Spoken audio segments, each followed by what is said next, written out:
The timing of midday meals during the workday influences subsequent cognitive performance, mood stability, and metabolic responses in ways that may affect productivity and long-term health.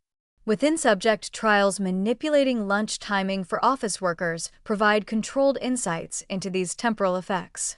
Comparing early lunch around noon versus delayed lunch at 3 p.m. while holding food composition and quantity constant reveals reproducible differences in afternoon cognitive function and glucose dynamics. Early lunch protocols show advantages for sustained afternoon attention and executive function in the majority of participants. Cognitive testing batteries administered hourly after meals demonstrate that early lunchers maintain more stable reaction times, working memory performance, and task switching accuracy through late afternoon compared to delayed lunch groups. The mechanism likely involves glucose availability timing and circadian rhythm alignment. Continuous glucose monitoring reveals that early lunch produces glucose peaks during circadian phases of higher insulin sensitivity, typically early to mid-afternoon, followed by smooth declines that avoid the precipitous postprandial drops associated with delayed eating. These glucose dips, often occurring around 4 to 5 p.m. in delayed lunch scenarios, correlate temporally with subjective energy slumps and objective performance decrements on attention tasks.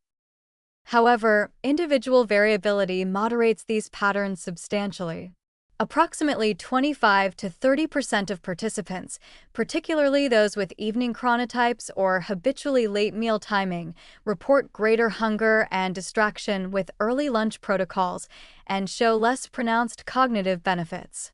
Their glucose responses also differ, with some showing more stable curves following later meals aligned with their accustomed patterns. This suggests that acute protocol changes may disrupt established circadian entrainment, and optimal timing might involve gradual adjustment to earlier schedules rather than abrupt shifts.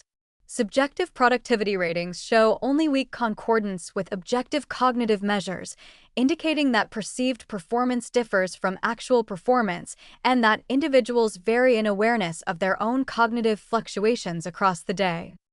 Translating these findings into workplace policy requires balancing average population effects with individual flexibility.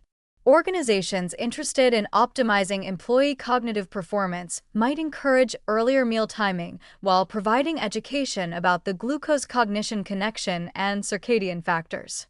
However, rigid mandates risk compromising well-being for the substantial minority who function better with later meal timing. Practical recommendations include offering flex-time lunch breaks accommodating individual preference, providing glucose-stabilizing meal options to minimize postprandial volatility regardless of timing, and encouraging employees to experiment with personal meal timing to identify their optimal schedule.